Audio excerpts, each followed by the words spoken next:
네, 안녕하세요. 8월 26일, 월요일 아침입니다. 정신과 의사 이광민이고요.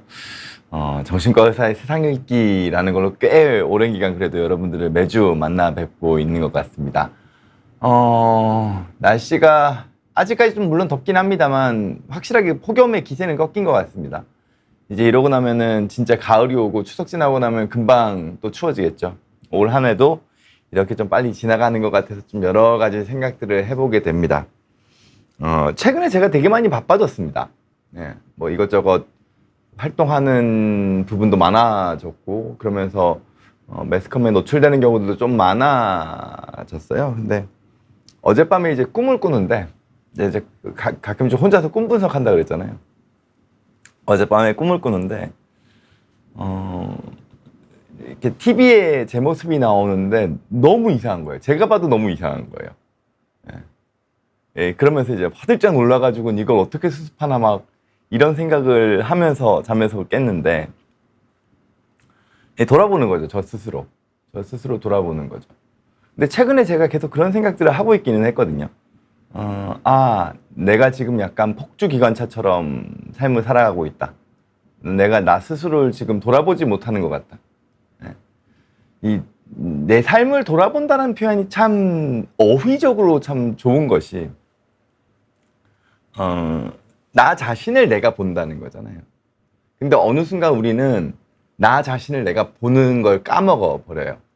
그러면 내 딴에는 이게 막 맞다라고 생각하고 이게 막 좋아 보일 거라고 생각하고 막 나대는데, 막상 내가 나를 돌아보지 못하니, 내가 내 모습을 실제로 다시 보지 못하니 천방지축 엉뚱한 방향으로 뛰어다니면서 이상한 짓거리를 하고 있는데도 내가 모르는 수가 있다는 거죠. 그거를 이제 제가 어제 꿈에서 약간 그런 것들이 있지 않았을까 돌아보는 겁니다. 저는 어디까지나 정신과 의사죠. 제가 만약에 이런 비욘디에 나오고 또 TV 활동을 하고 책을 쓰고 강의를 하더라도 어디까지나 정신과 의사로서의 정체성으로 하는 걸 겁니다. 제가 뭐 연예인은 아니니까요. 근데 이 정신과 의사라는 타이틀이 되게 무거워요. 왜냐면은 물론 중이 제 머리 못 깎는다고 하지만 사실 아무리 그래도 제가 정신적인 부분에서, 제 마음 관리적인 측면에서, 그리고 제가 제 삶을 살아가는 영역에서 저 스스로가 엉망진창이면 제가 아무리 좋은 이야기를 하는데 무슨 의미가 있겠냐고요. 그 전달력도 없을 뿐더러 공허한 거죠. 한편으로는 이런 것도 있습니다. 제가 그렇게 얘기함으로써 저 스스로를 좀 아직까지도 계속 만들어 나가는 경향은 있죠. 왜냐면 저를 개인적으로 아는 이제 저의 가족이나 아주 가까운 친구들은 제가 아직까지 되게 철부지적인 측면이 많다는 걸 알고 있거든요. 근데 제가 진료를 하면서 저 스스로 피드백을 받아서 조금씩 변화되는 부분도 있고, 제가 이런 강연이나 방송이나 이런 데서 무언가를 이야기하면서 저 스스로에게 일정 부분의 메시지를 던지기도 합니다. 사실 오늘 강의의 주제 역시도 마찬가지입니다. 오늘 강의 주제가 좀 무겁죠? 자살과 관련된 부분을 다루려고 합니다. 우리나라가 자꾸 이 무거운 표현을 자꾸 돌려서 표현하려고 하는 특성이 있어요. 뭐 극단적인 선택이라든지 해서는 안 될 행동이라든지 뭐 이런 식으로 자꾸 표현을 둘러 얘기를 하는데, 지금 우리 사회의 자살 문제가 이 정도 상황이 되면 자살과 관련된 부분은 그냥 자살이라고 단호하게 언급하는 게 더 바람직할 거라는 생각들이 요즘 더 많이 듭니다. 이 돌려 말한다는 건 일정 부분 우리 사회가 이거를 감추려고 하면서 이렇게 표현하는 방식이잖아요. 근데 사실 이건 더 이상 감출 수 있는 영역이 아니게 된 것 같아요. 그리고 감춰서 그래도 뒤에서 우리가 열심히 뭔가를 전문가들과 민간이 합동으로 이렇게 뭔가 대책을 만들면 해결되지 않을까라고 생각하면서 뭐 그래도 조금 사회적으로는 너무 무거운 주제니 좀 돌려 얘기하자. 해서는 안 될 행동, 극단적인 선택 이렇게 얘기하는데 아니죠. 이젠 더 이상 아니에요. 그러면 그냥 자살이에요. 물론 이게 유튜브에서 노란 딱지가 붙는지 모르겠습니다만, 근데 이건 보건의료인이 얘기하는 거니까 이거는 필요한 영역일 거라고 생각하고, 저랑 비슷한 생각을 가지는 정신과 전문가들이 점점 늘어나고 있죠. 예. 그런 측면에서 바라봤을 때, 뭐 죽고 싶은 생각을 한 번도 안 해본 사람이 누가 있겠어요. 저도 보거든. 힘들 때는 다 놓고 싶죠. 다 포기하고 싶잖아요. 이건 약간 본능 같은 거예요. 프로이트 역시도 인간의 본능을 두 가지로 얘기하죠. 하나는 리비도. 리비도는 창조의 에너지입니다. 반대편에 사나토스가 있어요. 파괴의 에너지. 이 자살과 관련된 본능은 사나토스와 관련된 거겠죠. 근데 제가 만약에 힘든 상황에서, 어떤 좌절 상황에서, 혹은 그런 일이 생기지 않아야겠지만, 제가 뭐 개인적인 뭔가 이렇게 실수를 때문에 나락을 갔을 때, 제가 만약에 거기서 제 삶을 포기하는 식의 행동을, 자살을 한다고 쳐봐요. 그러면 사회적으로 어떤 메시지가 던져지겠냐고요. 정신과 의사가 자살을 한다? 그러면은 그 자살이라는 거에 대한 사람들이 받아들이는 그 공포의 벽, 허들이라 그러죠. 그게 낮아질 거 아니에요. 정신과 의사도 힘들면 저렇게 하는데. 그러면은 이게 그만큼 허용적인 메시지가 던져지기 때문에 저 같은 사람은 끊임없이 되뇌이는 거예요. 제 마음 안에서 안 좋은 생각들이 이렇게 막 들어 올라올 때, 그냥 다 포기하고 그냥 죽고 싶다는 생각이 들 때, 제 머리 안으로 그런 생각이 함께 드는 거죠. 너가 그러면 안 되지, 그래도. 이게 우리 삶을 붙잡는 힘이에요.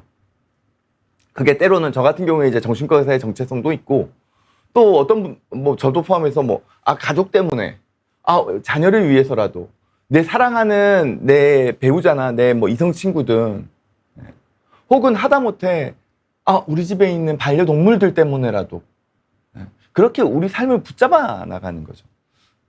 막상 이야기를 하다 보니까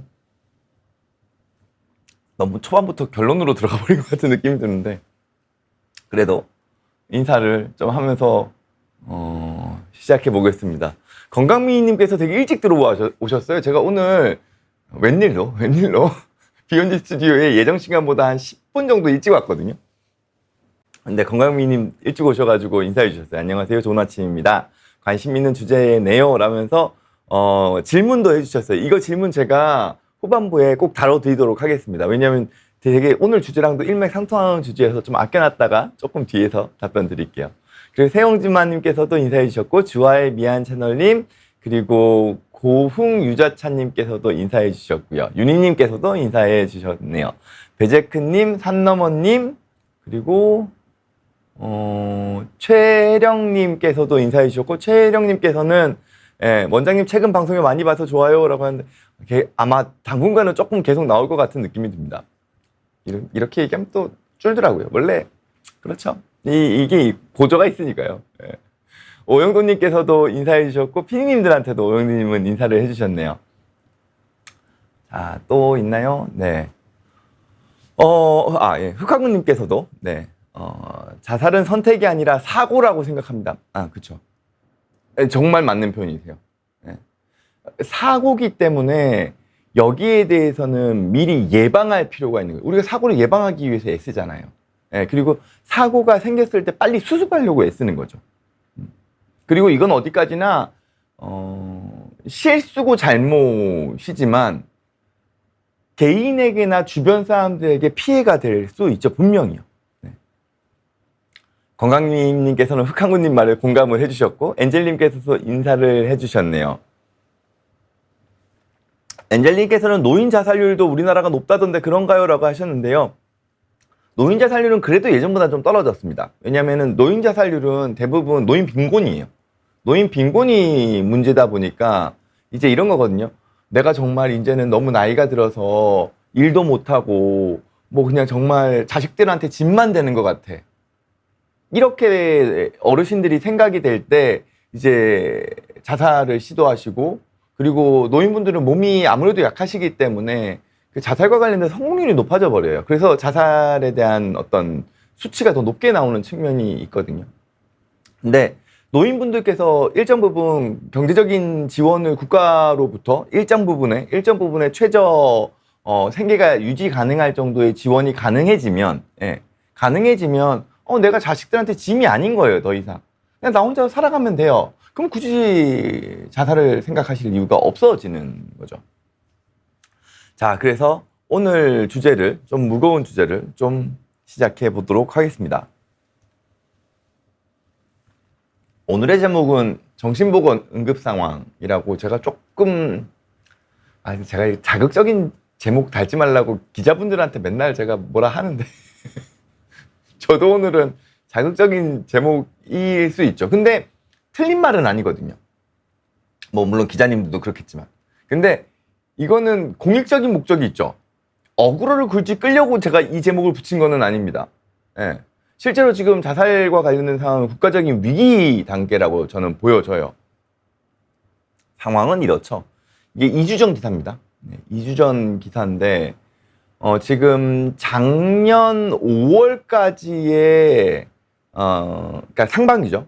작년 상반기의 자살 사망자 수보다도 올해 상반기의 자살 사망자 수가 10%가 늘었습니다. OECD 국가 중에서 우리나라가 자살률 1위라는 얘기는 진짜 모든 분들이 다 아실 거라고 생각합니다. 물론 한 번 빼앗긴 적이 있어요. 예. 이게 불명예를 빼앗겼다는 걸 우리가 기뻐해야 되나 말아야 되나 잘 모르겠지만 그 자살률이 더 높았던 나라인 리투아니아가 OECD 국가에 가입하면서 우리나라가 한 번 2위로 밀린 적이 있습니다. 근데 그 다음 해에 다시 한국이 리투아니아를 꺾고 1위를 탈환했죠. 참 이거는 참 답답하죠, 그죠? 예. 그러니까 지금은 리투아니아보다 우리가 자살률이 높습니다. 그렇게 된 지가 꽤 됐습니다. 이게 리투아니아가 2위를 탈환한 게 거의 한 7, 8년 전의 얘기일 거예요. 우리나라 한 20년째 OECD 이 1위를 불명예스럽게 계속 가지고 있는 거죠. 한 번 뺏긴 거 빼고는. 근데 다만 우리나라의 자살률은 지속적으로 떨어지고 있었습니다.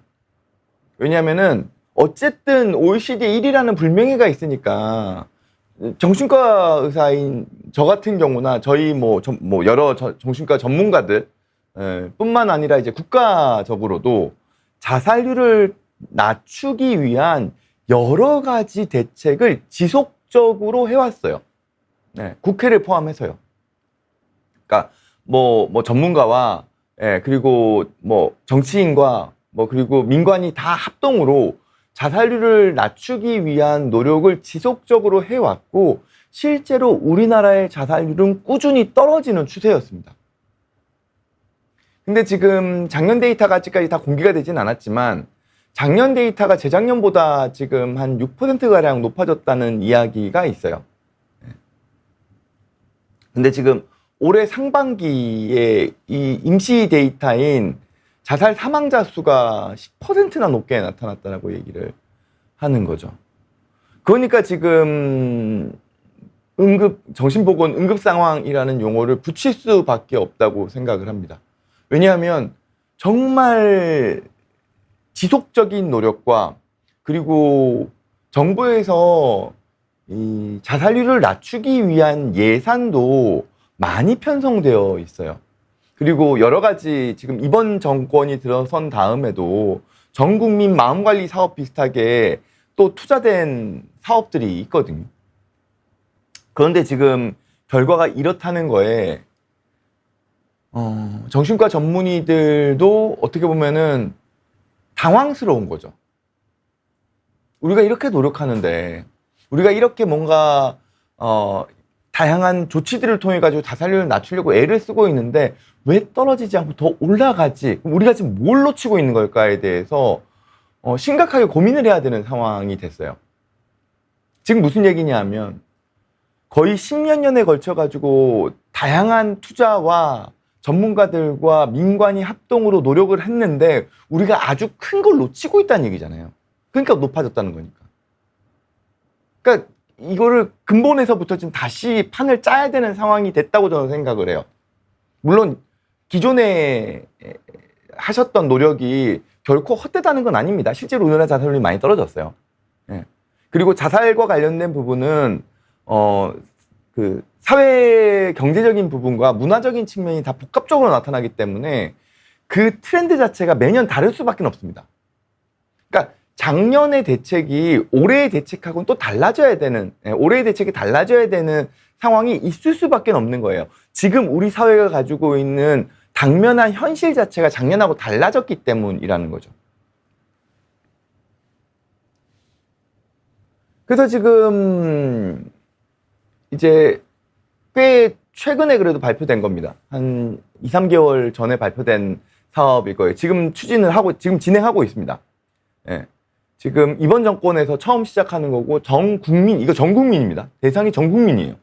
전 국민 마음 투자 지원 사업이라 그래서, 정신적으로, 상담이 필요하다라고 판단되는 경우, 그게 뭐 간단한 검사를 통하든지, 예. 혹은 지자체마다 지금 정신건강복지센터라는 곳이 있습니다. 그런 데서 뭐 간단하게 문의를 해봤더니만 이거는 상담을 좀 받을 필요가 있겠습니다라고 판단된다든지, 그리고 뭐 당연히 정신과 의사가 상담이 필요하다고 소견서를 작성한다든지, 이렇게 대상만 되면 전 국민 누구나 다 가능합니다. 전 국민 누구나 다 8회기까지 지정된 장소에서 상담을 무료로 받을 수 있어요. 물론 이것도 뭐 여러 가지 논란은 좀 있습니다. 8회기까지만 상담해가지고 8번 상담받는다고 마음의 문제가 해결되느냐에 대한 문제와, 상담은 어디까지나 예방 측면이 조금 더 강하거든요. 지금 우리나라의 문제는 자살에 대한 부분이 지금 좀 포커싱이 맞춰져야 되는데, 물론 예방도 중요하긴 하겠지만, 이 자살에 대한 문제가 지금 해결이 안 돼 있는 상황에서 예산에 너무 많은 예산을, 예방에 너무 많은 예산을 투입하는 것 자체가 어떻게 보면 선후관계가 조금 잘못된 거 아니냐에 대한 언급도 있습니다. 근데 어쨌든 누구나 다 마음의 문제가 있을 수 있고, 마음의 어려움이 있을 수 있고, 그 마음의 어려움이 있을 때 도움을 받을 수 있는, 그것도 경제적인 부담을 최대한 줄이면서 도움을 받을 수 있는 창구를 열었다는 측면에서는 분명히 도움은 될 것 같습니다. 다만 이게 지금 진료 영역이 아니라 상담입니다. 상담이고, 진료 영역에서도 물론 청년층이나 일부 대상은 지자체에 따라서 다 차이는 있습니다만, 정신건강복지센터를 방문하셔서 연계를 하시면 정신과 진료와 관련된 부분도 지원을 해주는 뭐랄까요, 정책들이 많아지긴 했습니다.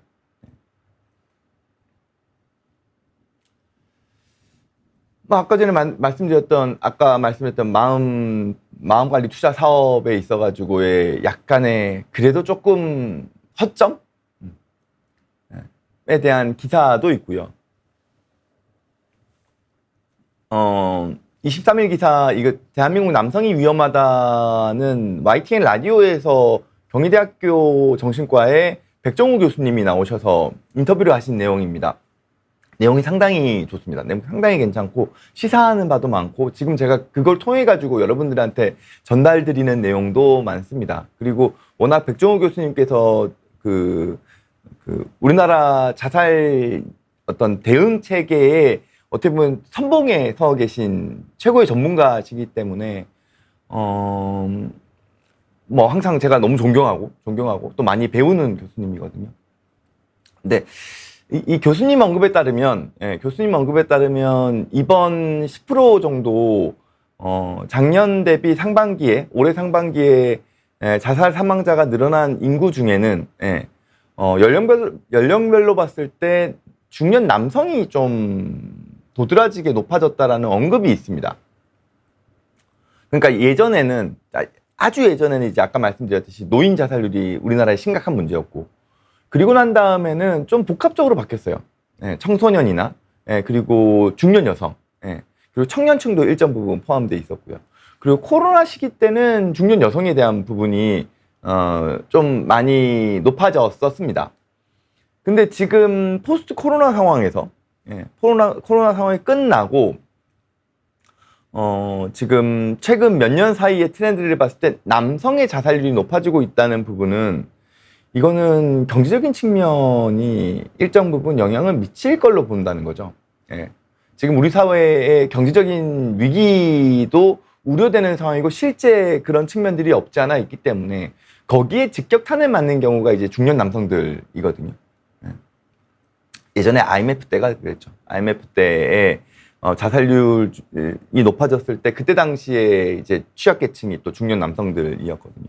그런 것과 유사한 측면이 없지 않아 지금 상황에 좀 같이 동반되는 게 아닌가라는 이야기가 있고, 그리고 이 정부 정책 안에 물론 상담을 지원해 주는 것도 정말 좋은 정책입니다만 자살률을 직접적으로 떨어뜨리기 위해 가지고 핵심적으로 빠져 있는 정책이 하나 있다는 걸 언급을 합니다. 이건 제가 좀 이따가 말씀을 드리겠습니다.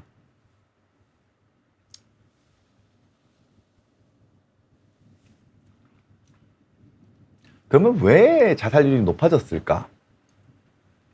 왜 자살률이 이렇게 많은 노력들을 기울이고 있음에도 떨어지지 않을까에 대한 다양한 이유들입니다. 일단은 아까 언급드렸던 포스트 코로나 상황에서 어쨌든 코로나 시기 때 우리가 전부 다 힘들었잖아요. 너무 많이 힘들었죠.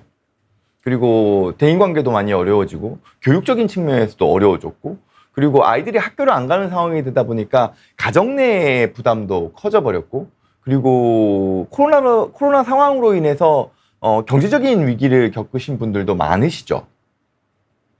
근데 우리가 분명히 코로나를 견뎌내면서 이거 우리 극복할 수 있다라는 그 뭐랄까 강인한 대한민국 사람들만의 그 투지 같은 거 있잖아요.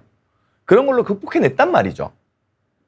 그리고 그 어떤 나라보다 코로나로 인한 어떤 보건적인 측면에서든 사회 경제적인 측면에서든 타격감을 상당히 줄일 수 있었죠.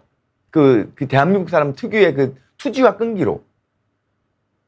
근데 그거는 우리가 이걸 극복해낼 수 있어. 그리고 극복한 이후에는 우리에게 더 나은 삶이, 더 나은 시대가 돌아올 거야 라는 기대를 가지고 극복하는 거거든요. 근데 지금 그렇지 못하죠.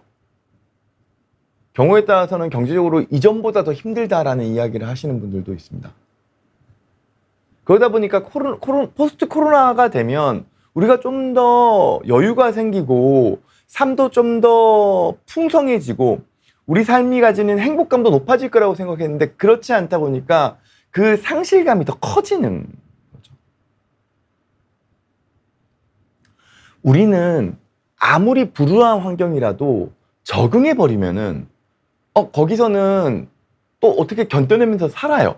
왜냐면 우리가 그 기준을 정상적인 기준이라고 판단하기 때문에요.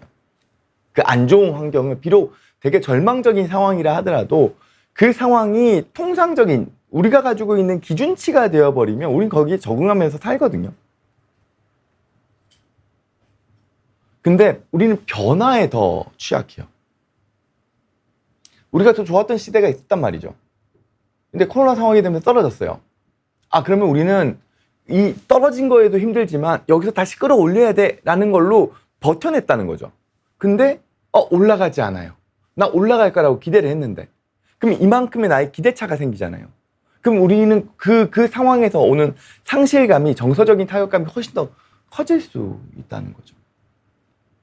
그리고 그게 한편으로는 경제적 어려움으로 나타날 수도 있고 또 정신보건적인 측면에서는 그런 좌절감, 그런 상실감, 그리고 그런 미래에 대한 희망이 낙관적이지 않다, 부정적이다라는 그 비관주의가 우리로 하여금 우울과 불안과 관련된 여러 정신과적인 질병도 더 자극하고 악화시킬 여지가 있습니다. IMF 이후도 그러잖아요, 우리가. 우리 사회가 어느 순간 우리 어른 세대가 희망을 잃어버렸다라고 느끼는 순간이 저는 물론 지금 포스트 코로나 때처럼 포스트 IMF라고 생각을 하고 거기에 대한 분석을 하시는 사회 경제학자들도 많습니다. 우리 사회가 왜 이렇게 청소년 문제가 심각해졌냐, 청년 문제가 심각해졌냐 이런 거에 있어서 기성세대가 어느 순간 미래에 대한 희망을 잃어버렸어요. 그게 영향을 미친 거라고 보는 경우들이 많거든요. 왜냐하면 IMF 전까지만 하더라도 대한민국 사회의 미래는 되게 희망찼어요. 경제 성장이 엄청 높았잖아요, 항상. 그리고 IMF가 오면서 우리가 완전 주저앉았죠. 그리고 우리가 IMF를 견뎌내기 위해 가지고 엄청 노력을 많이 했어요. 뭐 금모으기도 그렇지만, 뭐 구조조정부터 시작해가지고 사회 경제적으로 우리가 일반 국민이 떠나야 되는 희생이 많이 컸죠. 그럼에도 불구하고 우리는 극복할 수 있다는 믿음으로 그거를 견뎌냈어요. 그리고 실제로 극복을 했죠. 근데 그 이후에 나타나는 사회 경제적인 우리 사회의 변화들이 우리가 생각했던 것만큼 희망적이지 않은 거예요. 그것 때문에 가지는 어른 세대의 불안과 우울이 자녀 세대에게 고스란히 전달되는 거거든요. 예전에 부모님은 그래도 열심히 일하면 뭘 할 수 있지라는 게 충분히 있었어요. 그리고 내가 자녀를 잘 키우면 이 자녀가 어떤 경제적인 가치를 또 만들어내 줄 거라는 희망을 또 가지고 있었죠. 그러니까 과거에는 부모님들이 난 너만 보면서 산다. 너라도 그래도 잘 돼야지. 라고 할 때 자녀들이 그걸 부담으로 느끼지 않았어요. 일정 부분 책임감으로 느꼈죠. 왜냐하면 그때 당시의 시대는 이렇게 부모님의 희생을 통해서 내가 그래도 뭐 대학을 가고 좋은 직장에 취직하면 그래도 우리 집안이 더 나아질 거라는 희망이 있었거든요. 근데 지금은 그렇지 않죠. 그 희망 자체가 떨어졌다는 것 자체가 우리 사회가 가지고 있는 다양한 문제점일 거라고 생각을 합니다.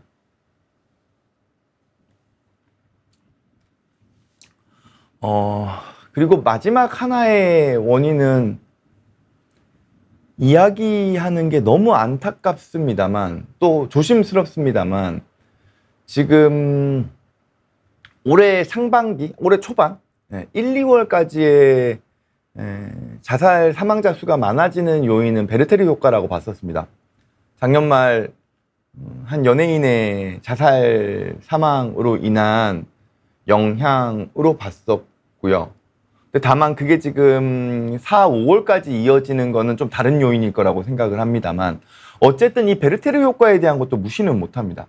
이게 아까 전에 말씀드렸던 저가 정신과 의사의 정체성을 가지고 있으면서 절대로 어떤 상황이 됐든지 간에 자살이라는 선택은 하지 말아야 되겠다 라고 이야기하는 것과 동일한 메시지입니다. 이거는 대한민국에서 그래도 영향력이 있으시다는 분들은 반드시 머리 안에 새겨 넣으셔야 된다고 생각을 해요. 이건 정치인도 마찬가지입니다. 기업가도 마찬가지고요.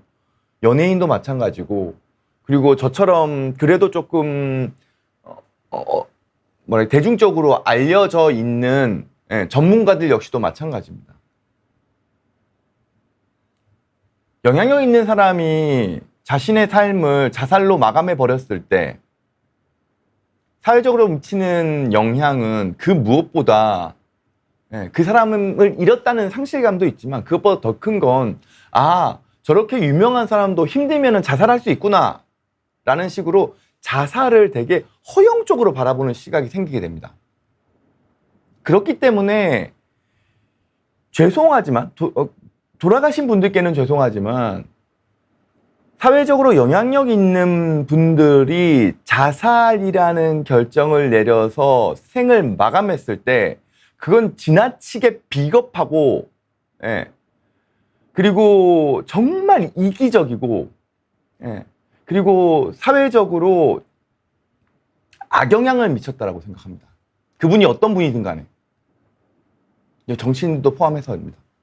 그 중에선 저도 존경하는 사람도 있습니다. 하지만 그분이 자살로 생을 마감했다는 것 자체는 사회적으로 악영향을 크게 미친 거예요. 그 사람이 아무리 그 어떤 건강한 혹은 정치적으로 올바른 혹은 사회적으로 명예로운 일들을 많이 성취했다 하더라도 영향력을 가지고 있는 상황에서 자살로 생을 마감한다는 것은 사회적으로 그 어떤 것보다 악영향을 미친 겁니다. 그래서 우리들이 거기에 대한 경각심을 좀 가져야 된다는 거예요. 특히 영향력 있는 사람들이. 정치인이나 연예인이나 기업가나 방송인이나 자살은 절대로 하면 안 된다. 스스로 되뇌어야 된다고 생각합니다. 그리고 그걸 선택하는 순간 나는 더 큰 나락으로 간다고 생각해야 돼요. 내 명예를 지키기 위해서 내가 억울해가지고 이런다? 저는 절대로 안 먹힌다고 생각합니다. 그 얘기를 좀 강하게 하고 싶었어요. 왜냐면 그렇게 얘기한 사람이 별로 없더라고요. 물론 작년에 그분이 돌아가셨을 때 저 스스로 약간 죄책감 맞아 있었어요. 정말 죄책감 맞아 있었고, 제가 아는 친한 친구와 정말 울면서 막 이야기를 하기도 했거든요. 근데 그럼에도 불구하고 용서받을 수 없어요. 그건 용서받을 수 없습니다. 자살이라는 행동은 사회적으로 영향력이 있으신 분들에게는 절대로 용서받을 수 없습니다. 용서받을 수 없다는 거를 지금 이 순간 삶을 살아가고 있는 사회적인 영향력을 가지신 분들이 반드시 생각 안에 각인시켜야 된다고 생각을 합니다. 네. 제가 흥분을 또 해버렸습니다. 아이쿠야. 자, 여러분들 질문 좀 이야기하고, 오늘 되게 좀 빨리 끝날 거라고 생각하고 슬라이드도 별로 준비를 많이 안 했는데, 흥분하면 말이 많아져요. 어떡하면 좋지? 준비되지 않았던 흥분을 하면, 그래도 얼마나 제가 답답하면 그러겠습니까? 그러니까 조금 좋게 제가 좀 흥분을 하긴 했지만, 또 말도 좀 격해졌지만, 너그러이 이해해 주시면 좋을 것 같아요. 자, 건강미님께서 질문 주신 거, 좀 보고 넘어갈게요. 제가 S대병원을 다니고 있습니다. 살기 싫은 생각과 전형적인 우울, 사회불안, 발달장애가 있는데, 교수님은 이렇게 멀리까지 올 정당성은 없다면서 걱정스러운 말투로 말씀해 주시더라고요. 다행히도 예약은 해주셨지만 할 수 있는 치료가 없대요. 있어도 비추라고 합니다. 라고 하셨는데, 우선 교수님이 염려하셨던 부분이 뭔지 저는 알 것 같습니다. 지금 무슨 얘기냐면, 지금 대학병원에서의 외래 시스템은 급성기병동에 입원하셨던 분들의 퇴원 후 관리에 초점이 좀 더 맞춰져 있습니다.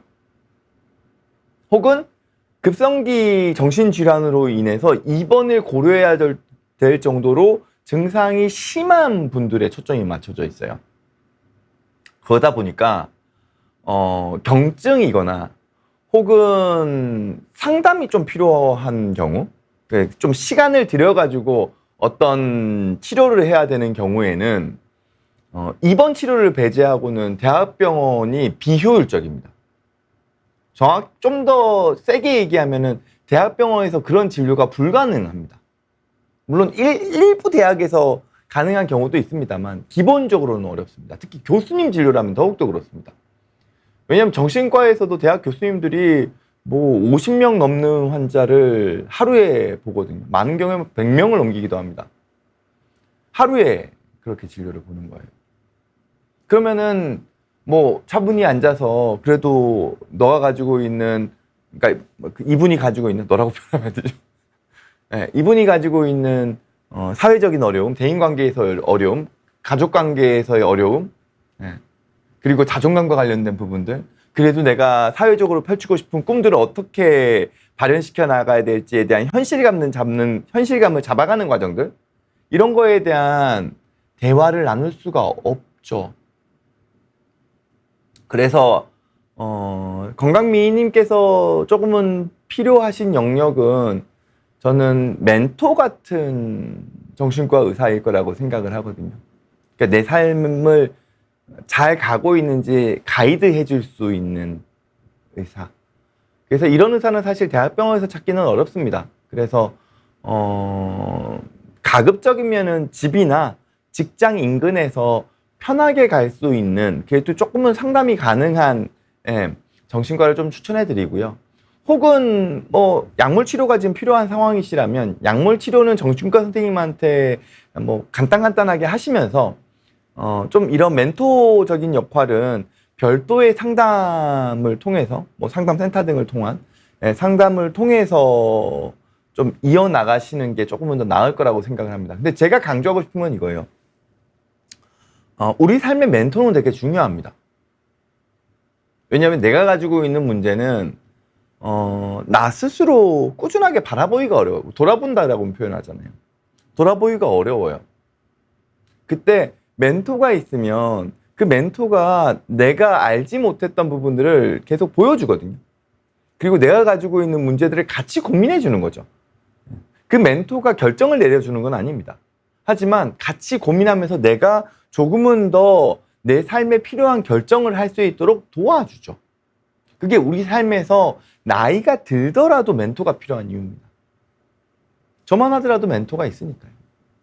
그 멘토를 어떻게 보면 바라보면서 쫓아가는 측면도 있고, 때에 따라서는 그 멘토와 이야기를 나누면서 제가 가지고 있는 부족한 부분들을 재확인하기도 합니다.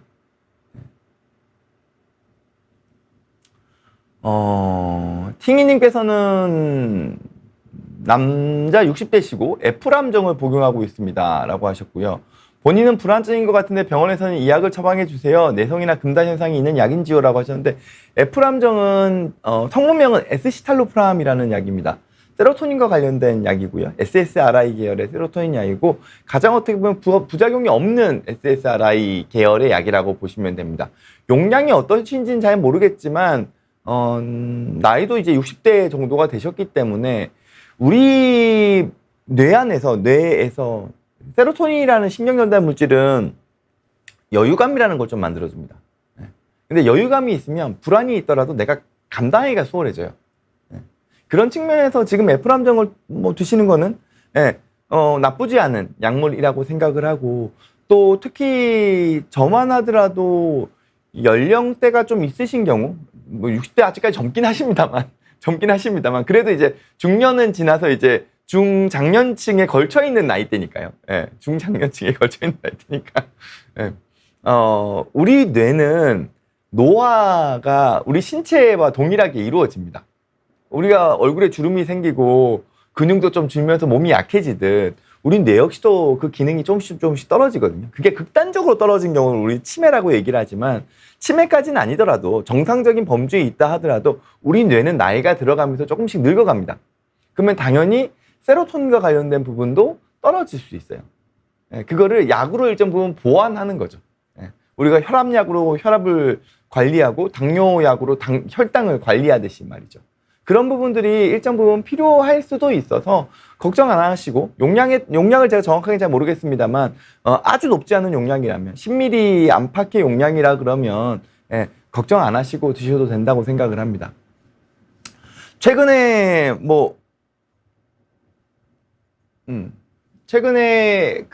지금 자살과 관련된 언급으로 넘어가서 아까 전에 주신 질문과 연계해서 말씀을 드린다면, 이런 언급들이 좀 있어요.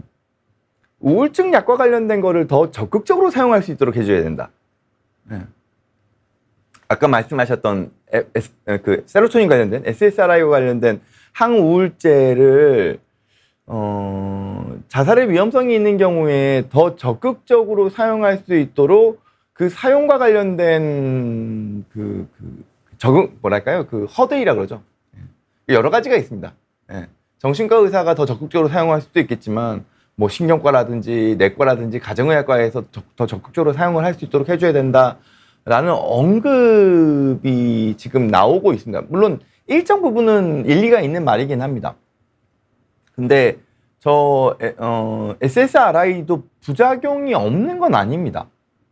부작용이 없는 건 아니고, 특히 좀 젊은 연령대에서는 감정 기복을 더 악화시켜서 경우에 따라서는 자살에 대한 위험성을 높이는 경우마저 있습니다. 그래서 무작정 사용할 수 있는 범위를 확장하는 건 조금 조심스러운 측면은 있고요. 다만 근데 지금 우리나라가 다른 정신보건 선진국보다 정신과 약물 처방에 대한 비중이 좀 떨어지는 거는 분명한 사실이기 때문에, 어떻게 하면은 안전하게 필요한 경우에 정신과 약물을 잘 사용할 수 있도록 해줄 것인가에 대해서는 앞으로 진짜 본격적인 논의가 좀 필요할 거라고 생각은 합니다. 뭐 제가 정신과 의사라고 꼭 정신과 의사만 정신과 약물을 써야 된다고 주장하는 거는 아닙니다만 적어도 어떤 그 가이드라인은 좀 있어야 되지 않을까, 혹은 일정 부분에 별도의 교육 절차가 필요하지 않을까, 이런 생각들을 좀 하는 거죠. 자, 지금 자살과 관련된 위기에서 좀 언급하고 싶은 부분은 이겁니다. 백종우 교수님께서도 아까 그 정부 정책에서의 큰 허점이 있다라는 언급을 하셨는데, 지금 자살이 더 높아진 이유 중에 하나는 사각지대가 있기 때문이라고 보여지거든요. 기본적으로 자살 고위험군은 적극적으로 도움을 요청하는 군이 아닙니다. 오히려 적극적으로 도움을 요청하고 주변 사람들이 인지가 되는 상황이면은 어떻게 치료적인 연계라도 가능할 거예요. 근데 정말 자살 고위험군은 고립되어 버립니다. 은둔형 외톨이처럼, 예, 주변 사람들이 이 사람이 지금 이 정도로 심각한 문제가 있다는 걸 파악을 못해요. 그러니까 어떤 개입을 하기가 힘들어지는 상황이 발생하거든요. 그러니까 즉 사회적으로 대인관계나 직업적인 영역이나 또 가족 간의 관계 역시도 떨어져서 어느 순간 혼자 섬처럼, 예, 또 떨어져 있는 거죠. 이 상황에서 자살과 관련된 문제가 있을 때 외부에서 개입하는 시스템이 아직까지 우리나라에 없습니다. 그러다 보니까 완전 사각지대 영역에 있는 거거든요. 그런 분들에게는 아무리 뭐 상담을 무료로 지원해 주겠다 그러고 정신과 진료를 지원해 주겠다 하더라도 이분들이 본인의 선 밖으로 나오지를 않으니까요. 그래서 지금 좀 필요한 부분은 이 고립된 채로 자살의 고위험군 상황에 놓여져 계신 분들에게 어떻게 정신건강 서비스가 접근해 나갈 것인가를 고민해야 되는 상황으로 바뀌어져 버렸습니다. 즉 예전에는 찾아오는 사람들을 진료하는 시스템이었다면 이제는 어떻게 하면 찾아갈까에 대한 거를 고민해야 되는 시스템이 됐다는 거죠. 서비스가. 정신건강 서비스가 이제는 어떻게 하면 취약 대상에게 찾아갈까, 접근할까를 생각해야 되는 상황이 된 겁니다. 이건 뭐 다양한 방법들이 있겠지만 이거 되게 어렵죠. 정신과 의사 혼자만의 힘으로도 불가능합니다. 다양한 직군이 모여야 됩니다. 경우에 따라서는 공권력이 개입돼야 될 수도 있어요. 그래서 뭐 119라든지 경찰이라든지 이게 대동된 상태로 접근해야 될 수도 있다는 거죠. 혹은 이 고립된 분들이 그래도 내가 지푸라기라도 잡는 심정으로 무언가를 하려 그러면은 집 밖에 나오는 것보다는 온라인이 편할 겁니다. 그러면은 온라인으로 그래도 무언가 전문가를 만나서 온라인에서라도 필요한 경우에는 약이라도 처방받을 수 있게. 외국 같은 경우에는 약을 우체부가 처방받은 약을 본인 확인해서 집까지 전달해 주는 경우마저 있습니다. 왜냐하면 처방전을 받아도 집 밖으로 안 나올 거 아니에요, 이분들이. 그러니까 이 뭔가 개입해야 되는 시스템이 이제 필요하다는 거죠. 근데 이게 물론 뭐 원격 진료라든지 뭐 향정신성 의약품을 그렇게 뭐 이렇게 배달 형식으로 전달되는 게 바람직한 건지 뭐 이런 거에 대해서 논란을 하게 되면은 이 사각지대는 영원히 우리나라 자살률을 높이는 취약계층으로 남아버릴 겁니다. 그래서 이런 특수 상황에서 개입할 수 있는 별도의 방법을 좀 적극적으로 모색해야 되는 단계가 있지 않나? 필요하지 않나? 네, 이 생각이 들죠. 물론 거기에 대한 관리 역시도 좀 필요하겠습니다만. 그래서 뭐 아까 뭐 다양한 접근법들이 있을 겁니다. 예방 측면도 있을 거고, 예, 고위험군을 확인하는 과정도 필요할 거고, 이 고립돼 버리면 또 이게 확인이 안 돼요. 이거는 끊임없이 어떤 개입들이 좀 필요할 거라는 거죠. 그리고 아까 말씀드렸던 다직군 팀을 통한, 이건 뭐 공무원이나 공권력도 포함됩니다. 그 적극적인 접근이 필요해요. 그리고 정신과 진료의 접근성을 더 높일 필요도 있죠. 그리고 제가 지난번부터 계속 강조하고 있지만 자살 위험군 역시도 급성기 질환입니다. 그러면은 입원을 할 때 만성병원으로 입원 못해요. 급성기 보호병동으로 입원해야 됩니다. 왜냐면은 뭐 시도를 계속 할 수도 있잖아요. 근데 우리나라에 점점 급성기 정신질환에 입원할 수 있는 급성기 병동이 줄어들고 있습니다. 심각한 문제입니다, 정말. 그러니까 이쪽 영역이 되면 필수 의료예요. 자살과 관련된 부분에서의 정신과 진료는 이건 필수 의료 영역이거든요. 물론 중증 정신질환도 마찬가지입니다만. 근데 그거를 적극적으로 치료할 수 있는 ICU가 점점 줄어들고 있는 겁니다. 우리나라에서. 그래서 이 부분을 어떻게 보강할 것인지에 대한 부분도 정말 중요합니다. 그래서 마무리를 하면 이렇습니다. 남의 문제가 더 이상 아닙니다. 백지훈 교수님께서도 이 말씀을 인터뷰에서 하시더라고요. 전 국민의 지금 30%가 자살 유가족이라고 합니다. 정말 많죠. 그리고 이게 가까운 사람까지 포함하면 주변의 자살에 대한 직간접적인 영향을 받는 경우는 거의 100%라고 보는 게 맞을 겁니다. 그만큼 자살이 가지고 있는 우리나라의 어떤 영향력은 커져버린 거죠. 남의 문제가 아니라는 겁니다. 저도 저 스스로 자살에 대한 염려를 많이 합니다. 그러니까 끊임없이 되뇌이는 것도 있을 거예요. 즉 자살이라는 것 자체가 이제는 우리 모두의 문제가 됐고 사회적인 문제가 돼버렸다는 거죠. 그러니까 여기에 대해 가지고 엄한 돈 쓰는 거 아니냐, 일정 직군만 몰아주는 뭐가 아니냐, 이렇게 얘기할 단계는 절대로 아니라고 생각을 합니다. 어쨌든 자살률은 떨어뜨리고 보자고요, 우리가. 살릴 수 있는 사람들은 살아가야죠. 왜냐하면 대부분의 자살은 아까 전에 흑황군님께서 말씀하셨지만 사고입니다. 사고란 얘기는 뭐예요? 나는 원치 않았단 얘기예요. 근데 그때 당시에는 내가 어떻게 할 수 없는 상황이었기 때문에 그 사고가 난 거거든요. 그러니까 그 사고가 안 날 수 있도록 그 순간을 넘길 수 있도록 안전하게 넘길 수 있는 방책을 마련해 줘야 되는 거죠. 저는 심각하게 얘기하면은 저는 자살과 관련된 생각은 망상이라고 생각해요. 망상이 뭐예요? 잘못된 왜곡된 믿음이에요. 망상은 치료하고 나면 내가 왜 그때 그 생각을 했지? 좋아져요. 그 순간에만 잘못 생각한 판단이거든요. 그래서 그 순간을 넘겨주기 위한 게 정말 중요합니다. 그게 상담이 됐던 정신과 진료가 됐던 약물 치료가 됐던 급성기 입원 치료가 됐단 말이죠. 아유 제가 준비한 내용이 여기까지고요. 와 근데 오늘 제가 너무 흥분하는 것 같아. 큰일 났네. 엔젤님께서 원장님 정신건강도 잘 다스렸으면 해요. 그쵸. 제가 목이 쉬었네요. 매일 힘든 환자들을 돌보시니 원장님 많이 힘드실 것 같아요 라고 하셨는데 근데 이런 건 있습니다. 제가 에너지를 써야 될 때는 에너지를 쓸 수밖에 없어요. 오늘 같은 경우 그렇죠. 가볍게 그냥 다루고 넘어가고 싶어도 제 천성이 그게 안 되나 봐요. 진료를 볼 때도 마찬가지입니다. 저희 간호사들이 정말 저를 힘들어 하거든요. 왜냐하면 뒤에 막 환자가 대기가 막 늘어나고 있는데도 제가 환자분이랑 뭔가 이렇게 얘기를 하다가 뭐가 딱 이렇게 있어서 이걸 해결하지 않고서는 못 넘어가겠다는 생각이 딱 들면 시간이 막 무한적으로 늘어나 버리는 거예요.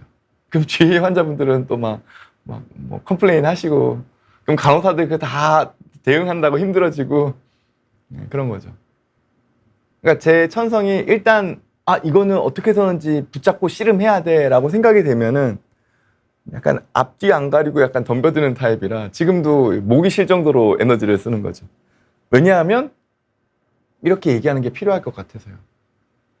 이렇게 흥분하는 사람이 있어야지 그래도 저거 진짜 심각한가 보다.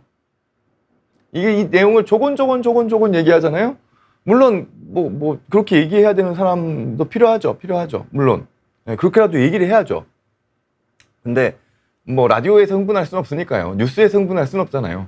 근데 비욘디에서는 제가 비욘디를 만만하게 생각하는 건 아닙니다만 그래도 의사 전문가들이 나와서 본인의 속마음을 그래도 전문적인 지식이라는 어떤 배경 안에서 좀 속 시원하게 좀 이야기하면서 좀 메시지를 전달할 수 있는 어떻게 보면 대한민국의 유일한 창구잖아요. 그런 면에서 홍익월 박사님 정말 대단하시고 존경한다고 생각을 합니다. 이거 그냥 아부는 아닙니다. 왜냐면 대한민국에 이런 채널이 없어요. 그리고 저한테 비욘디에서 원장님 그래도 이런 얘기는 좀 조심하세요 라든지 이런 거 하시면 안 되니까 노란 딱지 붙으니까 이런 얘기 안 하잖아요. 저한테요. 예, 그냥 오히려 원장님 하시고 싶은 이야기 충분히 하세요. 그래서 그냥 속 시원하게, 그리고 이게 정말 사회적으로 필요하다고 생각을 하니까 열심히 이야기를 하려고 하는 겁니다. 예, 그래서 뭐 얼마나 많은 분들이 보실지 모르겠지만, 그래도 우리나라 상황이 정말 심각하구나. 그리고 이 상황을 해결하기 위해서는 정말 어떻게 보면은 특단의 대책들이 좀 적극적으로 필요할 것 같다라는 거를, 그 문제인식을 함께 해주시고, 또 정부나 뭐 민관 단체에도 이런 거에 대해서 좀 같이 힘을 좀 실어 주셨으면 좋겠다는 바람입니다. 예. 그래서 우리 다 같이 좀 살아내자고요. 살아내는 거예요. 살아가는 거라기보다 저는 살아내는 거라고 생각합니다. 그렇게 살다 보면 분명히 다양한 또 인생의 다른 측면들이 보여요. 그 시지프스 신화 있잖아요. 시지프스가 끊임없이 그 돌을 산 위로 굴러 올리잖아요. 근데 그거를 그 누군가는 저 덧없는 인생 저거 해서 뭐해? 인생이 저러면 괴롭기만 하지. 아니에요. 나한테는 주어진 내 삶이기 때문에 돌을 끌어올리는 거예요. 치열하게 그냥. 당장 눈앞에는 뭐가 안 보일 수 있어요. 근데 끌어올리다 보면은, 그러다 보면 무언가가 만들어져요. 그게 인생이에요. 내가 예측한 대로, 내가 원하는 방향대로 내 인생이 다 간다면 얼마나 좋겠어요. 그럼 저도 뭐 인생 살만하죠. 근데 인생은 그렇지 않아요. 항상 돌발 변수가 있고 좌절이 있고 누군가가 날 방해하기도 하고 갈등은 일어나고, 그리고 내가 엄청 노력했음에도 불구하고 아무런 성과가 없을 때도 있어요. 하지만 끊임없이 해내다 보면은 무언가 차곡차곡 쌓이는 거예요. 그리고 그게 자존감이에요. 자존감이 어떻게 생기냐고요? 자존감을 높이려면 어떻게 해야 되냐고요? 꾸역꾸역 살아가는 거예요. 끊임없이 부딪히면서 살아가는 거예요. 그러다 보면은 우리는 사회적인 맷집이라는 게 생기면서 자연스럽게 자존감이 생겨요. 그거는 내가 가지고 있는 삶의 경륜이에요. 경륜. 내가 이만큼의 삶을 살아냈기 때문에 내가 나 스스로를 존중할 수 있는 마음이 자연스럽게 올라오는 거죠. 그게 자존감이에요. 그러니까 애들한테 자존감이 생기려고 그러면 끊임없이 부딪히게끔 해야 돼요. 조금 상처받았다 그래가지고 애 자존감이 꺾였어요. 선생님 어떻게 책임지실 거예요? 말도 안 되는 소리예요. 내가 또 흥분했네. 죄송합니다. 그래서 살아내자는 이야기를 하고 싶었던 겁니다. 마지막에 제가 흥분한 거 저거 쇼츠로 만드셔가지고 올리시면은 조회수는 많이 나올 것 같은데 제가 정말 이상한 사람처럼 보일 것 같지 않아요? 여튼 그렇습니다. 긴 시간 또 제가 여러 가지로 흥분한 모습들도 함께 해주셔서 너무 감사하고요. 너무 감사하고요. 죄송하지만 제가 다음 주 월요일 날 그 정신과 의사의 세상 읽기 시간이 제가 개인적인 일 때문에 조금 어렵게 됐습니다. 그래서 죄송하지만 저는 다음 주에는 한 주 방송을 쉬고 저는 2주 뒤에 다시 돌아오도록 할 거고요.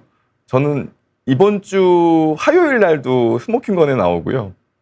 이번 주 목요일 날도 이혼 승려 캠프라는 방송에 나옵니다. 그래서 관심 가지고 함께 좀 같이 바라봐 주셔도 좋지 않을까 생각을 합니다.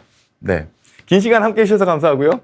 저는 2주 뒤 월요일 날 여러분들한테 다시 돌아오도록 하겠습니다. 감사합니다.